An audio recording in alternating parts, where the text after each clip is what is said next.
नींबू मिर्ची, जिसका इस्तेमाल हम बुरी शक्तियों को दूर रखने के लिए करते हैं। पर क्या होगा जब वही नींबू मिर्ची आपकी ज़िंदगी में बुरी शक्तियों को ले आए। ये कहानी है स्नेहा की, जो 12th क्लास में थी।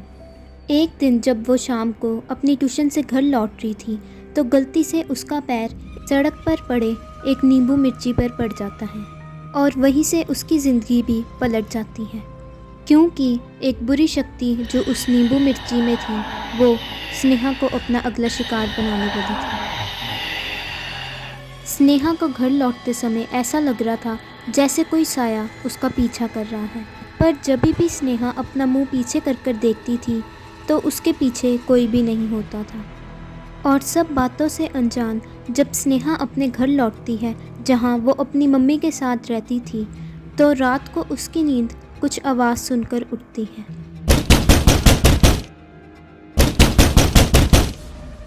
जब स्नेहा अपनी खिड़की को खोलकर देखती है तो उसे ज़मीन पर एक नींबू मिर्ची गिरा हुआ मिलता है, और जैसे ही स्नेहा उस नींबू मिर्ची को उठाने के लिए नीचे ज़मीन पर झुकती है तो उसके सामने एक बहुत डरावने पैर आ जाते हैं।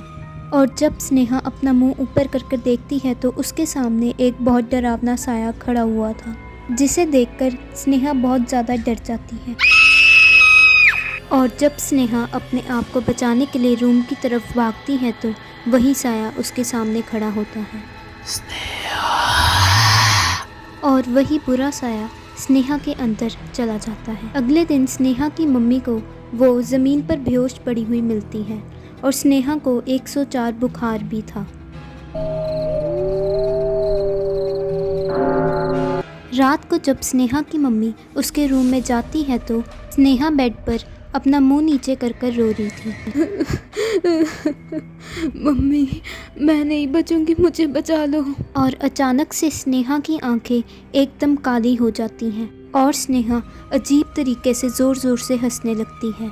स्नेहा को मरना पड़ेगा, स्नेहा मर जाएगी। मम्मी, मुझे बचा लो। और अचानक से वो खड़ी होती है और जैसे ही वो अपना मुंह पीछे करती है, नहीं बचेगी, कोई नहीं बचेगा, तू भी नहीं बचेगी।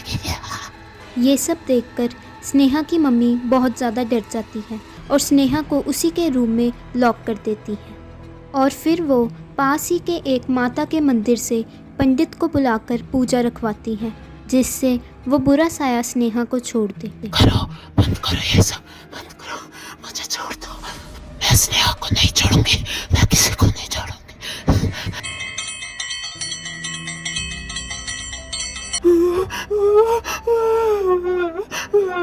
और पंडित उस बुरी शक्ति को एक नींबू मिर्ची में ही कैद कर देते हैं और उसे मिट्टी में गाड़ देते हैं ताकि किसी का भी उस पर पैर ना पड़े। एक हफ्ते बाद जब कुछ बच्चे गार्डन में खेल रहे थे तो वहाँ पर एक अकेला बैठा हुआ लड़का मिट्टी से खेलने लग जाता है और मिट्टी को दबाते दबाते ही उसे मिट्टी के अंदर से एक नींबू मिर्ची मिलता है, जिसे वो हाथ लगा लेता है।